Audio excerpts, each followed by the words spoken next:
నమస్కారం, నా పేరు రాజేశ్వరి. నేటి సిటీ న్యూస్కు స్వాగతం. చెన్నూరు నియోజకవర్గంలో కార్మిక గనుల శాఖ మంత్రి గడ్డం వివేక్ వెంకటస్వామి విస్తృతంగా పర్యటించారు. మంచిర్యాల జిల్లా కలెక్టర్తో కలిసి కోటపల్లి మండల కేంద్రంలో ఇందిరమ్మ లబ్ధిదారులకు ప్రెసిడెంట్స్ అందజేశారు. ప్రభుత్వ పాఠశాలలో ఆర్ఓ వాటర్ ప్లాంట్ను ప్రారంభించారు. కోటపల్లి మండల కేంద్రంలో మంత్రి గడ్డం వివేక్ పర్యటించారు.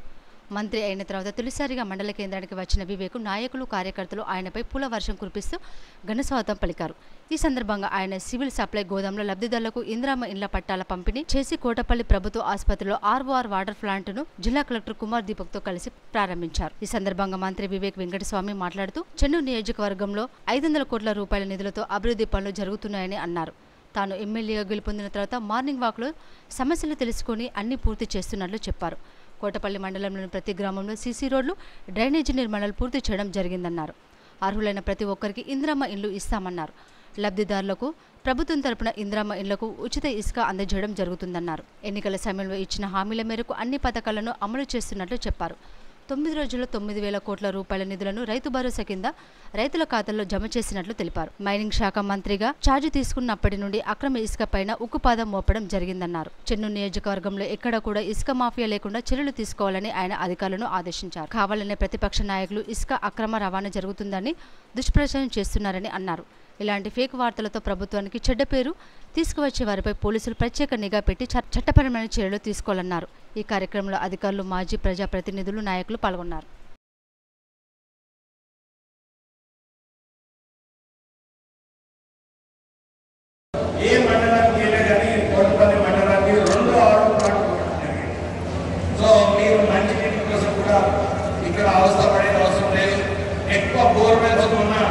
మంచినీటి గర్భం అంటే మన కోటపల్లి మండలంలో ఇచ్చడం జరిగింది. ఎక్కడ కూడా నీళ్ళు ఎక్కడ సరిగా రావడం లేదో అక్కడ అనలైజ్ చేసి మీరందరూ కూడా మంచినీటి గర్భం ఉంటుందని కూడా డిస్ట్రిక్ట్ కలెక్టర్ గారు చర్యలు తీసుకోవడం జరిగింది. కొన్ని చోట్ల ఉండకపోవచ్చు, ఒక 10 ఏళ్ళు 5 ఏళ్ళ దగ్గర బోర్వెల్లో కావాలని చెప్పి డిమాండ్ చేస్తున్నారు. నేను సభాముఖంగా మీ అందరికీ చెప్పిన విషయం చెప్తున్నాను. మీరు 5 ఇళ్లకు 10 ఇళ్లకు బోర్వెల్ అడిగితే వచ్చే 4-5 సంవత్సరాలలో మంచినీళ్ళు, ఎందుకంటే అన్ని బోర్వెల్ ఒకసారి నడిస్తే నీళ్ళన్నీ కిందిపోతాయి, మనం గ్రౌండ్ వాటర్ లెవెల్ తక్కువైపోయి మనకు మంచినీటి కరువు ఉంటుంది. సో మీరు ఏదైతే బోర్వెల్స్ ఉన్నాయో దాన్ని సరిగా ఉపయోగించుకోండి, వాడుకోండి. నీళ్లు కరువు లేని చోట మనం డెఫినెట్లీ అక్కడ బోర్వెల్ వేయించి మీకు మంచినీటి సౌకర్యం కూడా కల్పిస్తాం. మీ అందరూ చూస్తారు, ముఖ్యమంత్రి రేవంత్ రెడ్డి మీరు నన్ను గెలిపించిన తర్వాత రేవంత్ రెడ్డి గారు మనకు ఏదైతే పాటించినారో మన ఎలక్షన్లలో ఇవన్నీ కూడా వాగ్దానాలు మనము చేసుకోవాలి, ప్రజలకు ప్రజాపాలన అందించాలని చెప్పి ఆయన కంకణం కట్టుకుని ముందుకు వెళ్తున్నాడు. ఎవరు ఊహించలేదు ప్రభుత్వం వచ్చిన తర్వాత మనకు 200 యూనిట్లు వస్తాయి, మహిళలకు బస్ ఫ్రీ ట్రావెల్. అందరూ కోట్లలో అందరూ అడుగుతున్నారు, సార్ మాకు బస్సులే లేవు, మీకు ఎందుకు మీకు బస్ ఫ్రీ ట్రావెల్ ఎట్లా మహిళలకు ఉంటుందని చెప్పి అడుగుతున్నారు. మొన్న ప్రభాకర్ మంత్రి గారితో మాట్లాడి మన చెన్నూరు నియోజకవర్గంలో 5 బస్సులు శాంక్షన్ చేయించారు. అంటే ఇక్కడ ఇప్పుడే మా సోదరులు ఏదైతే చెప్పినారు. ప్రయాణికుల సౌకర్యార్థం చెన్నూరు ఆర్టీసీ బస్టాండ్లో 5 నూతన బస్సు సర్వీసులను గనుల కార్మిక శాఖ మంత్రి గడ్డం వివేక్ వెంకటస్వామి ప్రారంభించారు. పట్టణ ప్రజల అభ్యర్థన మేరకు నూతన బస్సు సర్వీసులను ప్రారంభించినట్లుగా మంత్రి పేర్కొన్నారు. చెన్నూరులో నిలిచిపోయిన ఆర్టీసీ డిపో పనులను వెంటనే పూర్తి చేస్తానని ఈ సందర్భంగా మంత్రి హామీ ఇచ్చారు. చెన్నూరు ఆర్టీసీ డిపో స్థల వివాదంపై నెలకొన్న కోర్టు కేసులపై ప్రజల ఇబ్బందులను దృష్టిలో పెట్టుకుని పిటిషనర్లు కేసు విత్డ్రా చేసుకోవాలని కోరారు. వీలైనంత త్వరగా సమస్యను పరిష్కరించి ఆర్టీసీ డిపోను ప్రజల సౌకర్యార్థం అందుబాటులోకి తీసుకొస్తామని హామీ ఇచ్చారు. చాలా రోజుల నుంచి ఒక ఎక్స్ప్రెస్ బస్ కావాలి హైదరాబాద్కి. మాకు సాయంత్రం పూట ఉన్నది, కానీ పొద్దున 5 గంటలకు ఒక ఎక్స్ప్రెస్ బస్ ఉంటే బాగుంటుందని చెప్పి రిప్రజెంటేషన్ రావడం జరిగింది. నిన్న మంత్రి పొన్నం ప్రభాకర్ గారితో మాట్లాడి మాకు ఈ బస్ అర్జెంటుగా శాంక్షన్ కావాలని చెప్పి వారిని కోరినప్పుడు తక్షణమే వారి బస్సు ఈ చెన్నూరు టు హైదరాబాద్ శాంక్షన్ చేయడం జరిగింది. ఇది కేవలం మార్నింగ్ పూట, నేను డిఎం గారికి ఇదే చెప్పినాను, ఇది మార్నింగ్ పూట స్టార్ట్ కావాలి 5 o'clock. ఎందుకంటే సాయంత్రం పూట ఆల్రెడీ 2 బస్సెస్ ఉన్నాయి. ప్రొద్దున పూట ఉంటే బాగుంటుందంటే వారు శాంక్షన్ చేయడం జరిగింది.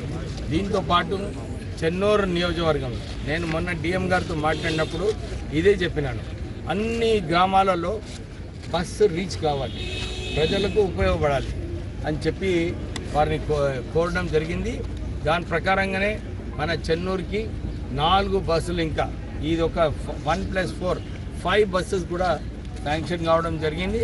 అతి త్వరలోనే డైరెక్షన్స్, ఎన్ని టైమింగ్స్ ఇవన్నీ కూడా డిపార్ట్మెంట్ వాళ్ళు నిర్ణయించుకొని మనందరికీ చెప్తారు. నేను అదే కోరడం జరిగింది. ప్రత్యేకంగా కాటారం పోయేటప్పుడు దుగ్నపల్లి వేరేగా, ఎర్రగుంటపల్లి వేరేగా, మన ఇక్కడ జంగాంకి కూడా ఒక పార్పల్లి అక్కడ కూడా ఒక బస్ వేసి తొలి ఏకాదశి పర్వదినాన్ని పురస్కరించుకొని ఆలయాలు భక్తులతో కిటకిటలాడాయి. మంచిర్యాల జిల్లాలోని పలు ఆలయాలు భక్తులతో కిక్కిరిసిపోయాయి. ఓం నమః శివాయ, హర హర మహాదేవ హర. ఈరోజు ఆషాఢ శుద్ధ ఏకాదశి. దీన్ని అందరూ కూడా తొలి ఏకాదశి, శయన ఏకాదశి, పెద్ద ఏకాదశి అని చెప్పేసి ఒక్కొక్క ప్రాంతంలో ఒక్కొక్క తీరుగా పిలుచుకుంటుంటారు.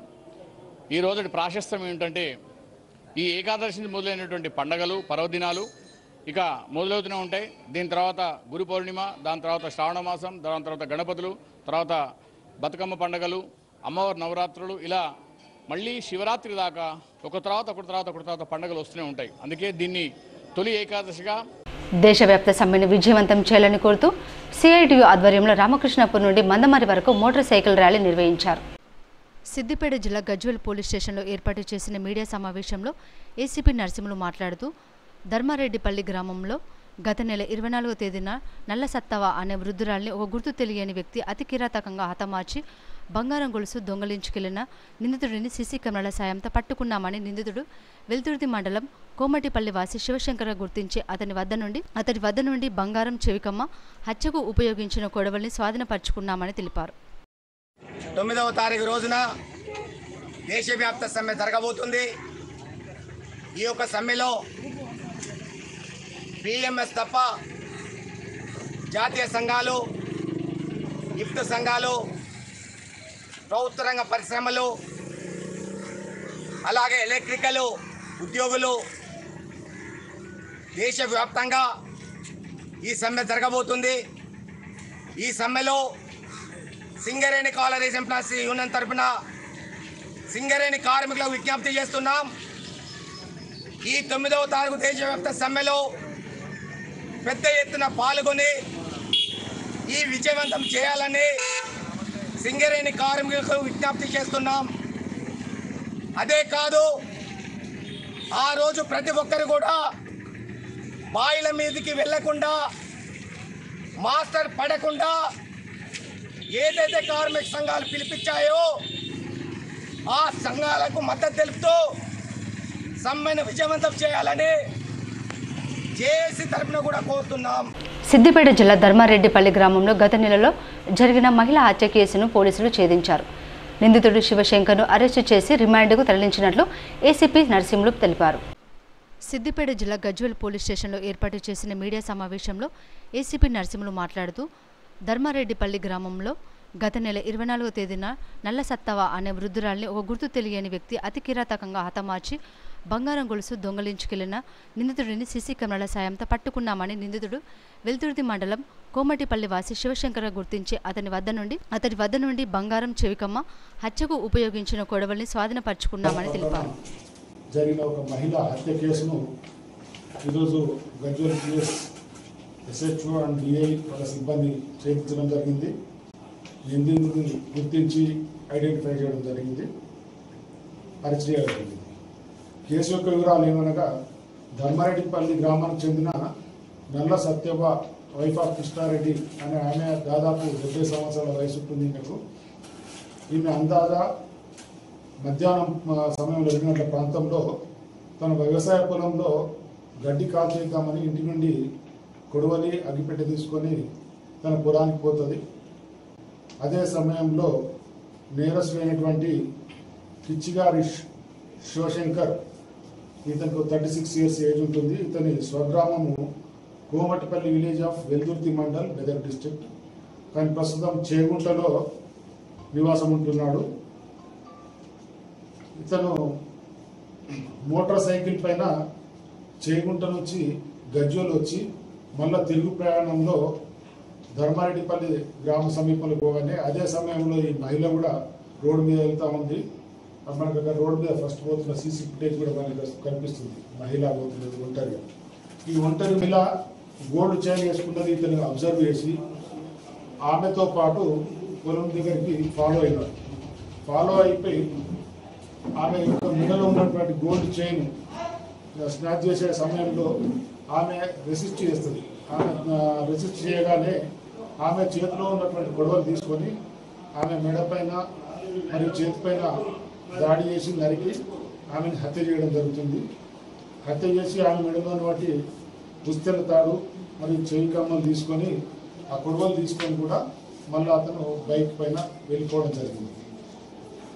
ఈ కేసులో నేరస్తుని గుర్తించడానికి దాదాపు గజ్వేల్, చేగుంట మరియు ఎంగూట్లో మేము ఒక 150 సీసీ కెమెరాలు మేము మరి రిపీటెడ్ ఒక్కోదాన్ని 2-3 సార్లు కూడా అబ్జర్వ్ చేసి ఈ అక్యూజ్ని ఐడెంటిఫై చేయడం జరిగింది. ఇద్దరిని ఐడెంటిఫై చేసిన తర్వాత అతని దగ్గర నుంచి మృతురాలు చెందినటువంటి ఈ బంగారు చైన్, గోల్డ్ చైన్ మరియు కమ్మ, ఆమె యొక్క కొడవలి కూడా అతని నుంచి స్వాధీనం చేసుకోవడం జరిగింది. దీంతో పాటు ఇతని పైన ఇంతకుముందు కూడా మెదక్ పోలీస్ స్టేషన్లో బైక్ థెఫ్ట్ ఉంది, రామేంద్ర పోలీస్ స్టేషన్లో ఉన్న బైక్ పెట్టినటువంటి హరాస్మెంట్ కేసు ఉంది, గజ్వేల్ పోలీస్ స్టేషన్లో ఒక యాక్సిడెంట్ కేసు ఉంది. దాని తర్వాత ఇంకా బైకులు దొంగిలించినాడు. వాళ్ళకి ఇంకా అరెస్ట్ కానటువంటి మేడ్చల్, కామారెడ్డి పోలీస్ స్టేషన్లో కూడా 2 ఎఫ్ఐఆర్ ఇచ్చారు. మొత్తం 3 బైక్ థెఫ్ట్ కేసులలో, ఒక హరాస్మెంట్ కేసులో, ఒక యాక్సిడెంట్ కేసులో ఇతను ఇంతకు ముందు. తర్వాత ఇప్పుడు మనకు ఈ మండల మంచిర్యాల జిల్లా కేంద్రం lions club of Mancherial Godavari 3వ ఇన్స్టలేషన్ కార్యక్రమాన్ని ఘనంగా నిర్వహించారు. ఈ కార్యక్రమానికి ముఖ్య అతిథి installation officer lions Valeti Srinivasarao పాల్గొని మాట్లాడుతూ లయన్స్ క్లబ్ ఆఫ్ మంచిర్యాల గోదావరిని ఇన్స్టలేషన్ చేయడం సంతోషకరమని, lions club of Mancherial Godavari అధ్యక్షులుగా లయన్స్ మట్టపల్లి సంపత్రావు, సెక్రటరీగా లయన్స్ చిల్వేరి శ్రీనివాస్, ట్రెజరర్గా లయన్ రావి, సునీల్ కుమార్లను ఎంపిక చేసుకోవడం సంతోషకరమని అన్నారు. ఈ క్లబ్కి కోఎక్షన్ చైర్పర్సన్గా కూడా నేనే ఉన్నాను. అలాగే ఈ క్లబ్కి ఇలా నా చేతుల మీదుగా ఈ 3వ ఇన్స్పిరేషన్ సెరమనీ జరుపుతూ చాలా ఆనందకరంగా ఉంది. ఒక మంచి ప్రెసిడెంట్, మంచి సెక్రటరీ అండ్ మంచి ట్రెజరర్ ఈ సంవత్సరం కావడం జరిగింది. ఐ విష్ మాకు ఈ రాబోయే కాలానికి మేము మా శక్తి వంచన లేకుండా పనిచేస్తాం. శ్రీనివాసరావు గారు చెప్పినట్టుగా మా శక్తిని మించి మేము సోషల్ రెస్పాన్సిబిలిటీలో సభ్యులకి మెంబర్స్గా తయారు చేస్తామని, అంతేకాకుండా వారితో నీడి పీపుల్కి రిక్వైర్మెంట్ ఉన్న ప్లేసెస్లో మా ఎసెన్షియల్ కనుక ఉంది అంటే మేము మా ప్రజెన్స్ని మేము ఖచ్చితంగా అక్కడ ఉంచుతామని మా తోటి సభ్యుల సహకారంతో నేను ఈ లయన్స్ క్లబ్ ఆఫ్ మంచిర్యాల గోదావరిని నెక్స్ట్ ఇయర్ వరకు దీనికి ద బెస్ట్ ప్లేస్లో ఉంచుతామని మనసాభాషణ చేస్తాం. అందరికీ ఒకరితో అయ్యేది కాదు కాబట్టి మొత్తం అందరి సభ్యులు కూడా స్వతహా అందరూ కూడా ఏకమై ఈ ప్రోగ్రామ్ సక్సెస్ చేయాలని కోరుతూ సిద్దిపేట జిల్లా గజ్వేల్ నియోజకవర్గంలోని వర్గల్ మండలంలోని పలు గ్రామాల్లో ఇందిరమ్మ ఇళ్ల నిర్మాణానికి గజ్వేల్ మాజీ ఎమ్మెల్యే నర్సారెడ్డి యూత్ కాంగ్రెస్ నాయకుడు ఆంక్షరెడ్డితో కలిసి భూమి పూజ చేశారు. గజ్వేల్ నియోజకవర్గం కాంగ్రెస్ ప్రచార కమిటీ కార్యదర్శి తాజా మాజీ నెట్టూరు గ్రామ సర్పంచ్ నిమ్మ రంగారెడ్డి మాట్లాడుతూ కాంగ్రెస్ ప్రభుత్వం చేపట్టినటువంటి ఇందిరమ్మ ఇళ్లను ప్రజలు సద్వినియోగం చేసుకోవాలని తెలిపారు. గజ్వేల్ మాజీ ఎమ్మెల్యే తుంకుంట నర్సారెడ్డి ఆధ్వర్యంలో గజ్వేల్లో ఇందిరమ్మ ఇల్లు నియోజకవర్గానికి 3000 ఇళ్లు తీసుకొచ్చారని అన్నారు. ఎవరైతే బడా నేతలు ఉన్నారో వాళ్ళకే లబ్ధి పొంది తప్ప ఏ ఒక్కరికి కూడా లబ్ధి పొందలేదు. ఈరోజు వచ్చే 18 నెలల్లో కనీసం ఎంఆర్ఓ కానివ్వండి, ఎండిఓ కానివ్వండి, ప్రతి ఒక్కరు కూడా మీ విలేజ్లో మీ ఇంటి వద్దకే వచ్చి మీ సమస్యలు తెలుసుకోవడం కార్యక్రమాన్ని ప్రతి మీ అందరూ తెలుసు. ఈరోజు భూభారతి కానివ్వండి, రేషన్ కార్డ్సే కానివ్వండి, ప్రతి కార్యక్రమాన్ని కూడా ఈ యొక్క మీ గ్రామాలకు వచ్చి చేస్తున్నటువంటి కాంగ్రెస్ పార్టీ మరవద్దని, వచ్చేటువంటి ఒక స్థానిక ఎన్నికల్లో కంపల్సరీ నర్సారెడ్డి గారిని ప్రోత్సహించుకుంటూ మరి ఇక్కడ లీడర్లు అంతర్గతంగా ఎలాంటి విభేదాలు ఉన్నా అందరం కలిసికట్టుగా ఉండి ప్రతి ఒక్కరు కూడా న్యాయం చేయాలని చెప్పి, పదవులు రాకుండా, ఇల్లు రాకుండా, రేషన్ కార్డు రాకుండా ప్రతి ఒక్కరు చేపించే బాధ్యత మా అందరికీ ఉంటుంది. కాబట్టి మీరందరూ కూడా 100% మాకు సహాయపడతారని చెప్పి నర్సారెడ్డి గారి యొక్క ఆధ్వర్యంలో కాంగ్రెస్ పార్టీ ముందు తీసుకుపోతారని మరొకసారి మనవి చేసుకుంటూ ఇక్కడ వచ్చినటువంటి ఒక అందరికీ కూడా మజిద్పల్లి గ్రామస్తులు ప్రతి ఒక్క కాంగ్రెస్ పార్టీ కార్యకర్తలు పేరు పేరు అందరికీ కూడా ధన్యవాదాలు. ఈ నెల 9 నిర్వహించే దేశవ్యాప్త సార్వత్రిక సమ్మెను విజయవంతం చేయాలని ఏఐటీయూసీ మంచిర్యాల జిల్లా ప్రధాన కార్యదర్శి మేకల దాసు కార్మిక వర్గానికి పిలుపునిచ్చారు. కేంద్రంలోని బీజేపీ ప్రభుత్వం కార్మిక వ్యతిరేక విధానాలకు పాల్పడుతుందని వారు విమర్శించారు. కార్మిక వర్గం పోరాడి సాధించుకున్న హక్కులను చట్టాలను రద్దు చేసి 4 లేబర్ కోడ్లుగా విభజించి కార్మిక సంఘాలు వేతన కమిటీలు లేకుండా చేసి కార్మికులను నిర్వీర్యం చేసే ప్రమాదం ఉందని అన్నారు. కేంద్ర ప్రభుత్వ కార్మిక ప్రజా వ్యతిరేక తిప్పికొట్టాల్సిన బాధ్యత కార్మిక వర్గంపై ఉందన్నారు. జూలై 9న దేశవ్యాప్తంగా కార్మిక వర్గం ఎదుర్కొంటున్నటువంటి సమస్యల పరిష్కారం కోసం, అదేవిధంగా కేంద్రంలో అధికారంలో ఉన్న బీజేపీ ప్రభుత్వం కార్మిక వర్గానికి హక్కులు లేకుండా చేసేటువంటి 44 కార్మిక చట్టాలను రద్దు చేసి వాటి స్థానంలో 4 కోడ్లను తీసుకురావడాన్ని నిరసిస్తూ దేశవ్యాప్తంగా 9 తారీఖు నాడు జూలై 9న అన్ని కార్మిక సంఘాల నాయకత్వంలో దేశవ్యాప్తంగా సమ్మె జరగబోతా ఉన్నది. ఆ సమ్మెలో మంచిర్యాల జిల్లాలో ఉన్నటువంటి సంఘటిత కార్మికులు, అసంఘటిత రంగ కార్మికులందరూ కూడా సమ్మెలో పాల్గొని ఈ దేశంలో అధికారంలో ఉన్నటువంటి బీజేపీ నరేంద్ర మోడీ ప్రభుత్వానికి ఒక చెంపపెట్టులాగా ఈ సమ్మెను రుచి చూపించాల్సిన అవసరం ఉంది అనేటువంటి విషయాన్ని తెలియజేస్తూ సమ్మెలో పాల్గొనాలని కోరుతా ఉన్నాం. 44 కార్మిక చట్టాలు రద్దు చేయడం వల్ల ఎవరికి లాభం జరగబోతా ఉన్నది, 4 కోడ్లు తీసుకురావడం వల్ల ఎవరికి లాభం జరగబోతా ఉన్నదో బీజేపీ ప్రభుత్వం ఈ రోజు కార్మిక వర్గానికి సమాధానం చెప్పాలి. సమాధానం చెప్పకుండా ఎందుకు చెప్పడం లేదు? ఇలా పరిశ్రమలలో పనిచేసేటువంటి కార్మికులకు హక్కులు లేకుండా చేసేటువంటి 44 కార్మిక చట్టాలను 4 కోడ్లుగా ఇలా కార్మికులు హక్కులు కోల్పోయేటువంటి ప్రమాదం ఉంది. 44 కార్మిక చట్టాలు లేకపోతే సంఘం పెట్టుకునే హక్కు లేదు. తొలి ఏకాదశి పండుగ సందర్భంగా గ్రీన్ ఇండియా ఛాలెంజ్ హరితసేన సిద్దిపేట జిల్లా గజ్వేల్ నియోజకవర్గ ఇన్ఛార్జి అనిల్ మొగ్లీ ఆధ్వర్యంలో అలిరాజుపేట గ్రామంలో మొక్కలు నాటారు. హరితసేన గజ్వేల్ నియోజకవర్గ ఇన్ఛార్జి అనిల్ మొగ్లీ మాట్లాడుతూ తొలి ఏకాదశి పండుగ పురస్కరించుకొని ఏనుగుల అమృతమ్మ మరియు కుటుంబ సభ్యులు వారి ఇంట ప్రాంగణంలో 30 మొక్కలు నాటడం చాలా ఆనందంగా ఉంది అన్నారు. ప్రతి పండుగ రోజు ప్రతి ఒక్కరూ 3 మొక్కలు నాటి ప్రకృతిని కాపాడాలి అన్నారు. మొక్కలు పెంచడం ప్రతి ఒక్కరి బాధ్యత అన్నారు. ఇంతటి గొప్ప కార్యక్రమంలో అవకాశం కల్పించిన మాజీ రాజ్యసభ సభ్యులు జోగినపల్లి సంతోష్ కుమార్ కృతజ్ఞతలు తెలిపారు. మా ప్లేస్లో మేము ఈరోజు తొలి ఏకాదశి సందర్భంగా 30 మొక్కలను నాటాము. అందరూ వీలైనంతలో సమయం వృధా చేయకుండా అందరూ మొక్కలను నాటి వాతావరణాన్ని అభివృద్ధి చేయండి. అందరికీ నమస్కారం. ఈరోజు తొలి ఏకాదశి పండుగ రోజున నా గ్రామం అల్రాజ్పేటలో గౌరవనీయులు పెద్దలు ఏనుగుల అమృతమ్మ గారు మరియు వారి సభ్యులందరూ కూడా ఈరోజు 30 మొక్కలు నాటడం జరిగింది. పండుగ రోజు ఒక 30 మొక్కలు నాటడం అనేది ఒక గొప్ప కార్యక్రమం. ప్రతి ఒక్కరు కూడా ఇదే విధంగా వృధా ఖర్చు చేయకుండా ఎలాంటి కార్యక్రమాలైనా ఎలాంటి పండుగ రోజులైనా మొక్కలు నాటి పర్యావరణాన్ని కాపాడాలని కోరుతూ ఈరోజు ఈ కార్యక్రమాన్ని ఇచ్చేసి ఈ కార్యక్రమాన్ని విజయవంతం చేసినటువంటి మా గ్రామ పెద్దలు, గ్రామ హరిత సైనికులైనటువంటి మా వెంకటాచారి గారు కావచ్చు, మా మధుసూదన్ రెడ్డి గారు కావచ్చు, అండ్ మా లోకేష్ రెడ్డి గారు, కేకే రెడ్డి గారు, అశోక్ గౌడ్ గారు, సురేష్ చారి గారు అండ్ శ్రీనివాస్ రెడ్డి గారు అందరికీ కూడా వారి యొక్క పండుగ రోజు ఎంత బిజీగా ఉన్నప్పుడు కూడా సమయాన్ని ఇచ్చి మొక్కలు పెట్టడానికి ఈరోజు వచ్చినటువంటి అందరూ కూడా ప్రత్యేక ఉదాహరణ తెలియజేస్తూ ఈ యొక్క గొప్ప కార్యక్రమాన్ని మాకు అందించినటువంటి మాజీ రాజ్యసభ సభ్యులు గౌరవనీయులు జోగినపల్లి సంతోషరావు గారికి ఈ ఏకాదశి పండుగ శుభాకాంక్షలు తెలియజేస్తూ కృతజ్ఞత తెలియజేస్తాం. Thank you so much. Siddipet జిల్లా గజ్వేల్ పట్టణంలో మహంకాళి అమ్మవారి బోనాల ఉత్సవాలను ఘనంగా జరుపుకున్నారు. భక్తులు పెద్ద సంఖ్యలో బోనాలతో తరలివచ్చి అమ్మవారికి సమర్పించారు. గజ్వేల్ ప్రజ్ఞాపూర్ మున్సిపల్ తాజా మాజీ చైర్మన్ ఎన్సి రాజమౌళి మాట్లాడుతూ గజ్వేల్ పట్టణంలో ఆషాఢ మాస బోనాల ఉత్సవాల్లో భాగంగా మహంకాళి అమ్మవారి బోనాలు ఘనంగా జరుపుకుంటామని, అందులో భాగంగా పట్టణంలోని వాడవాడల నుండి విరాటకరంగా కుటుంబ సభ్యులతో భక్తి శ్రద్ధలతో బోనాలు తీసుకొచ్చి అమ్మవారికి సమర్పించడం జరిగిందన్నారు. ఈరోజు ఉదయం నుంచే మహిళామణులందరూ కూడా బోనంను తీసుకొని భక్తి ప్రపత్తులతో కుటుంబ సభ్యులతో ఈ యొక్క సందర్భంగా ఈరోజు ఇంకొక విశేషం ఏంటంటే తొలి పండుగ తొలి ఏకాదశి ప్రజలందరూ కూడా ఈ 2 పండుగలు ఘనంగా జరుపుకున్నందుకు వారికి అమ్మవారు ఎల్లవేళలా వారికి శుభాశీస్సులు ఇవ్వాలని కోరుకుంటూ మరొకసారి పట్టణ ప్రజలందరికీ కూడా శుభాకాంక్షలు తెలియజేస్తూ ఓం శ్రీమాత్రే నమః. కాలంలో మనం చూస్తున్నటువంటి ఈ గుడి ప్రాంతం ఒక చిన్న గుడిగా ఉండేది. మాకందరికీ బాగా జ్ఞాపకం. ఆ కాలంలో దసరా పండుగ వచ్చిందంటే మరి ఈ గుడిలో దర్శనం చేసుకొని అక్కడ అందరిని ఆలింగనం చేసుకునేది చేస్తూ ఉండేవాళ్ళం.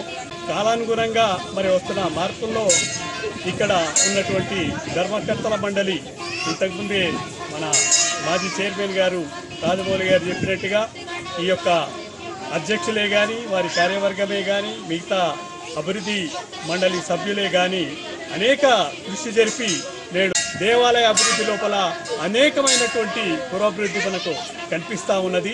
ఈ ఆలయాన్ని మరి శాశ్వతంగా అద్భుతమైనటువంటి మహాలయంగా మార్చేందుకు ప్రజలందరూ కూడా కృషి చేయాలని కోరుకుంటూ అందరికి కూడా అభినందనలు తెలియజేస్తుంది. Thank you. సిద్దిపేట జిల్లా గజ్వేల్ నియోజకవర్గం వర్గల్ మండల పరిధిలో గల నాచారం లక్ష్మీ నరసింహస్వామి దేవస్థాన ఆలయ కమిటీ పాలకవర్గం ప్రమాణ స్వీకార మహోత్సవం ఘనంగా జరిగింది.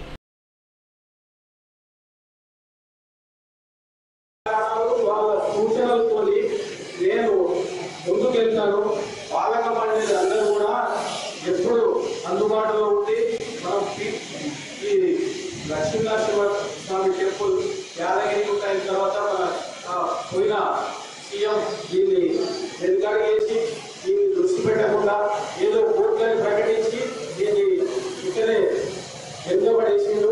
మనకు అందుబాటులో ఉన్న హైదరాబాద్ దగ్గర చేద్దాం ఎట్లా చేద్దాం అనే ప్రణాళికబద్ధంగా దీన్ని ఈ గుడిని ముందుకు తీసి పోయే విధంగా ఇక్కడున్న స్థానికులు కానీ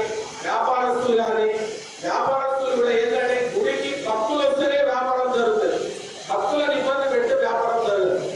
ఆ విధంగా మనం అందరం గ్రామస్తులు ఈ పరిసర గ్రామస్తులు ప్రజలందరూ కూడా అందరూ సహకరించి దీన్ని ఒకరికొకరు నువ్వా నేనా అని అనకుండా అందరి సహాయ సహకారాలు తీసుకొని ఈ నాచారం టెంపుల్ని ముందుకు తీసుకెళ్తామని నేను ఈ టెంపుల్కు నన్ను చైర్మన్ చేసిన నర్సన్నకు, మా కాంగ్రెస్ పార్టీకి, సీఎం గారికి, కొండా సురేఖ మంత్రి గారికి మీరందరికీ ధన్యవాదాలు తెలుపుతున్నాను.